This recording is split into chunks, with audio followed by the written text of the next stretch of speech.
আৰু কিছু সময় পিছতে ভোট গণনা আৰম্ভ হ'ব। মই আছোঁ কামৰূপ আয়ুক্ত কাৰ্যালয়ৰ সমীপৰ ভোট গণনা কক্ষৰ বাহিৰত আৰু কামৰূপ জিলাৰ 6টা বিধানসভা সমষ্টি ৰঙিয়া, কমলপুৰ, হাজো শুৱালকুছি, বকো আৰু পলাশবাৰী, চমৰীয়া এই 6টা সমষ্টিৰ ভোট গণনা হ'ব আৰু ইয়াতেই কেইবাজনো প্ৰাৰ্থীৰ ভাগ্য আজি নিৰ্ণয় হ'ব।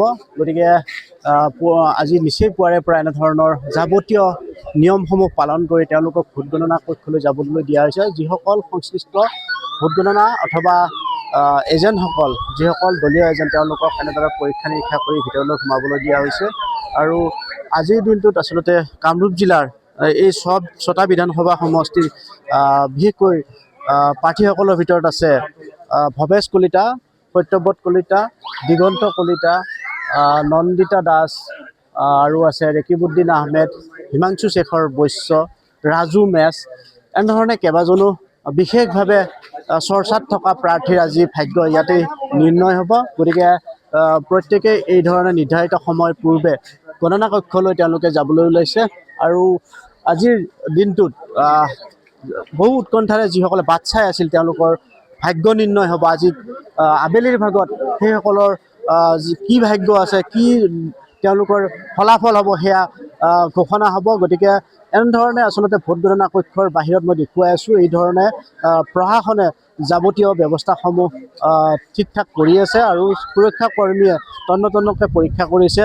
যিসকল ভিতৰত প্ৰৱেশ কৰিব গণনা কক্ষৰ ভিতৰত, বিশেষকৈ তেওঁলোক নিজ নিজ দায়িত্বৰ বাবে তেওঁলোকে ভিতৰলৈ যাব। এইবাৰ প্ৰশাসনে আচলতে কোনো ধৰণৰ মোবাইল ফোন ভিতৰলৈ যাবলৈ দিয়া নাই, লৈ যাবলৈ দিয়া নাই। বাহিৰৰ পৰা সকলো যোগাযোগ ৰক্ষা কৰিবলগীয়া হ'ব আৰু এনেধৰণে তন্নতন্ন পৰীক্ষা কৰিছে। আৰু এইবেলিৰ এই ভোট গণনা আচলতে বিশেষভাৱে লক্ষণীয় হৈ পৰিছে। আৰু আমি আছোঁ, আপোনালোকে গণনা কক্ষত যাব কেইবজাত আহি পাইছে? ইয়াত 6 বজাত আহিছোঁ। 6 বজাত। কেইবজাত আহি পাইছে? আমি 6 বজাত আহিছোঁ। 6 বজাত আহিছে। কেনেকুৱা দায়িত্ব পালন কৰিব? আজি ফলাফল নিৰ্ণয় হ'ব কেনেকুৱা? ভালেই হ'ব। পুৰা সাজু হৈ আহিছে। সাজু হৈ আহিছে। চমুৰে সমষ্টি।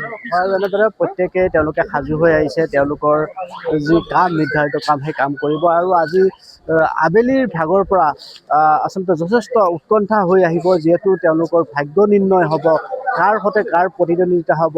এই ধৰণৰ কথাবিলাকে এতিয়াও প্ৰত্যেকৰে মনত দুমুঠি দি আছে। আৰু কিছু সময়ৰ পিছতে ভোট গণনা আৰম্ভ হ'ব আৰু তাৰ বাবে এই ধৰণে কামৰূপ জিলা আয়ুক্ত কাৰ্যালয়ৰ সন্মুখত সকলো ধৰণৰ প্ৰস্তুতি চলি আছে আৰু সুৰক্ষা কৰ্মীসকলে পৰীক্ষা নিৰীক্ষা কৰি সকলোকে যাবলৈ দিছে।